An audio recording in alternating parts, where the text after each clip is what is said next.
7월 15일 금요일 오늘의 말씀은 고린도후서 5장 1절에서 10절의 말씀입니다. 만일 땅에 있는 우리의 장막집이 무너지면 하나님께서 지으신 집, 곧 손으로 지은 것이 아니요 하늘에 있는 영원한 집이 우리에게 있는 줄 아느니라. 참으로 우리가 여기 있어 탄식하며 하늘로부터 오는 우리 처소로 덧입기를 간절히 사모하노라. 이렇게 입음은 우리가 벗은 자들로 발견되지 않으려 함이라. 참으로 이 장막에 있는 우리가 짐진 것 같이 탄식하는 것은 벗고자 함이 아니요 오히려 덧입고자 함이니 죽을 것이 생명의 삼킨 바 되게 하려 함이라. 곧 이것을 우리에게 이루게 하시고 보증으로 성령을 우리에게 주신 이는 하나님이시니라. 그러므로 우리가 항상 담대하여 몸으로 있을 때에는 주와 따로 있는 줄을 아노니 이는 우리가 믿음으로 행하고 보는 것으로 행하지 아니함이로라. 우리가 담대하여 원하는 바는 차라리 몸을 떠나 주와 함께 있는 그것이라. 그런즉 우리는 몸으로 있든지 떠나든지 주를 기쁘시게 하는 자가 되기를 힘쓰노라. 이는 우리가 다 반드시 그리스도의 심판대 앞에 나타나게 되어 각각 선악간에 그 몸으로 행한 것을 따라 받으려 함이라. 아멘. 오늘 본문의 말씀을 우리가 잘 이해하려면 어제 우리가 함께 살펴봤던 4장 마지막 절인 18절 말씀을 기억하는 것이 중요합니다. 자, 다시 한번 18절 말씀을 읽어드리면 우리가 주목하는 것은 보이는 것이 아니요 보이지 않는 것이니 보이는 것은 잠깐이요 보이지 않는 것은 영원함이라. 성도가 이 땅에 살아가면서 때로는 고난을 만나고 고통을 겪고 눈물 흘리는 삶을 살지만 그럼에도 불구하고 낙심하지 않을 수 있는 비결은 보이는 것이 아니라 보이지 않는 것을 주목하며 살아갈 때에 우리는 넉넉히 이기면서 살아갈 수 있는 힘이 생기는 것입니다. 자, 그렇다면 보이지 않는 것, 그 보이지 않는 것이 구체적으로 무엇일까요? 이제 오늘 우리가 함께 읽은 이 본문이 그것을 잘 설명해 주고 있습니다. 자, 1절 말씀부터 함께 살펴보면 만일 땅에 있는 우리의 장막집이 무너지면 하나님께서 지으신 집, 곧 손으로 지은 것이 아니요 하늘에 있는 영원한 집이 우리에게 있는 줄 아느니라. 아멘. 1절에 보면 우리의 장막집이 무너지면 여기서 장막집은 무엇을 의미할까요? 그것은 바로 우리의 육신을 의미합니다. 땅에 있는 우리의 장막은 육신을 의미하는 것이죠. 반대로 하늘에 있는 영원한 집은 부활하여 입게 될 신령한 몸을 의미하는 것입니다. 그래서 바울은 소망합니다. 사모하죠. 무엇을 소망하며 무엇을 사모할까요? 2절 말씀에 이어서 보면 참으로 우리가 여기 있어 탄식하며 하늘로부터 오는 우리 처소로 덧입기를 간절히 사모하노라. 하늘로부터 오는 우리의 처소로 덧입기를 사모한다는 것입니다. 무슨 의미죠? 바울의 소망은 이 땅의 장막집인 육신, 이 육신이 죽으면 하늘에 있는 영원한 집인 부활의 신령한 몸에 대한 그 소망과 사모함으로 인생의 길을 걸어가고 있다는 것이죠. 믿음의 성도 여러분, 신자가 죽으면 부활하여서 반드시 신령한 몸을 입게 되는 것입니다. 그리고 그 영원한 하나님의 나라에서 더 이상 고통과 눈물도 없는, 괴로움과 아픔이 없는 그 영원한 하나님의 나라에서 우리 주님을 경배하며 예배하며 기쁨으로 살아가게 되는 것이죠. 자, 그런데 예수님이 다시 오시기 전까지 예수님을 믿었던 사람들이 죽으면 바로 천국으로 갈까요?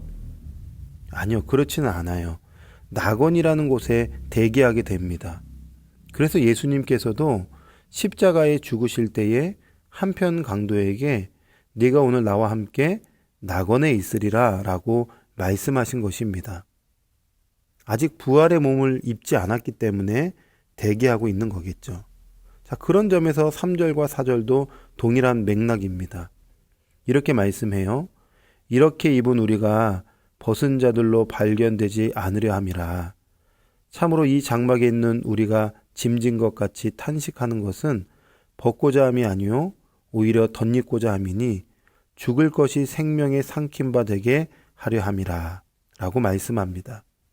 그러니까 우리가 벗은 자들로 발견되지 않으려 함이라, 이것은 낙원이라는 것을, 낙원의 대기 상태를 의미한다고 볼 수 있습니다.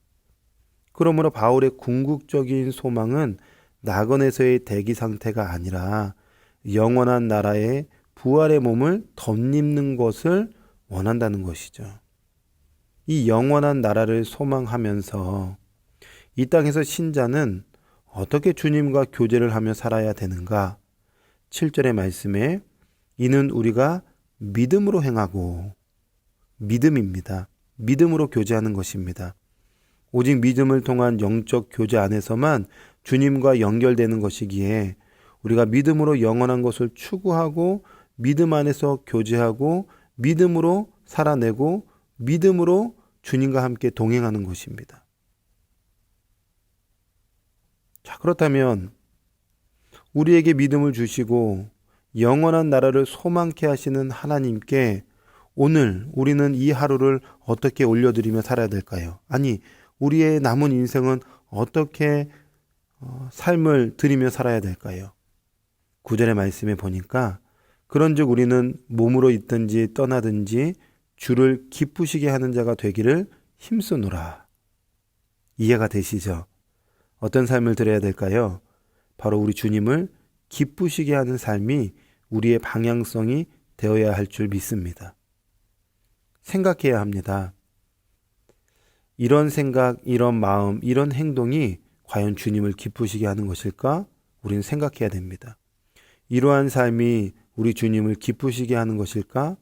또 정말 이것이 예수님을 닮은 모습인가? 아닌가? 우리는 생각하고 늘 자신을 점검해야 하는 것이죠.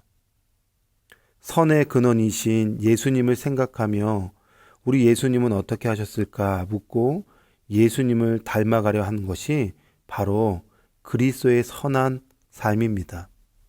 그렇게 살아갈 때에 10절의 말씀과 같이 이는 우리가 다 반드시 그리스도의 심판대 앞에 나타나게 되어 각각 선악간에 그 몸으로 행한 것을 따라 받게 될 것입니다.